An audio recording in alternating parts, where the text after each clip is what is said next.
Čo sme sľúbili, to aj dodržíme.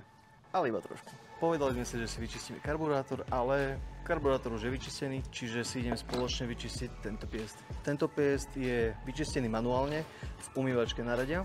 Tento je už podrobený ultrazvukovej čističke. Je vidno trošku rozdiel a teraz chceme, aby takto vyzeral aj tento. A to si spolu ukážeme. Takže do ultrazvukovej čističky si pripravíme akurátne množstvo vody, aby nám voda nevytiekla, keď tam niečo dáme a aby bolo to všetko pekne zakryté. Čistič dávame podľa potreby, aký silný ten koncentrát chceme. Takže v tomto prípade máme 2,5 litra vody a budeme tam dávať nejakých 0,5 deci koncentrátu. Takže pekne krásne. Keď dáte viac, nič sa nedieje, keď dáte menej, tiež nie. Je to v podstate len taká ako keby dopomoc, aby sa tá špina lepšie uvoľnila, až ten ultrazvuk to čistí. A aby sme dlho nečakali, tak sme si vodu ohriali v konvici predtým, ako sme to tam dali. Takže čističku sme si nastavili na najvyšší možný výkon, pretože tento pies si zaslúži vyššiu teplotu. Príprava ultrazvukovej čističky je veľmi jednoduchá, stačí si naliať vodu, pridať koncentrát, nastaviť si požadované parametre, dať tam vec, ktorú sa čistiť a spustiť proces. Vidíte, že je to proste dosť akože sadze, zažraná špina, zo spodu olej, všetko je to také, že fakt chcelo by to veľa úsilia, aby to manuálne zišlo dole, čiže my si to uľahčíme s tou ultrazvukovou čističkou. A teraz už spustiť proces a môžete s nami spoločne sledovať, ako sa to bude správať.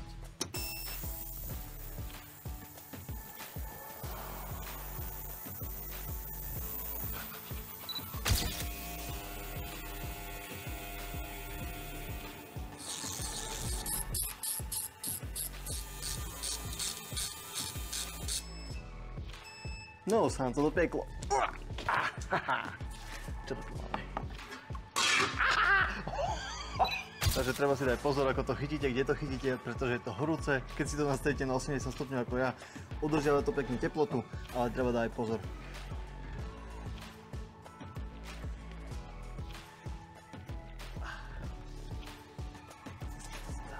Pozrieme sa, čo sa nám to tu dialo. No, krásne, špinka ide dole.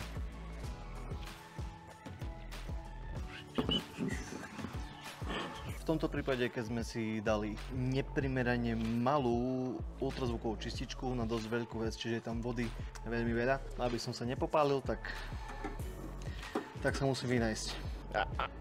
Poď sem, a je moja.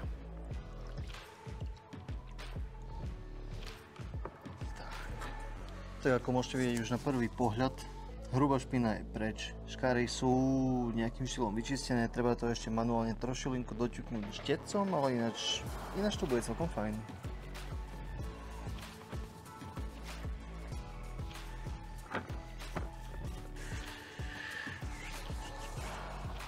Ako môžete vidieť, toto je starý, ako bol zašpinený a po použití našej ultrazvukovej čističky. Aj keď porovnáte v podstate s manuálnym čistením, tak v podstate tá ultrazvuková čistička urobí lepšiu prácu a dokonca za vás. A keby sa vám výsledok nepáčil, tak sa tam šmignete ešte raz.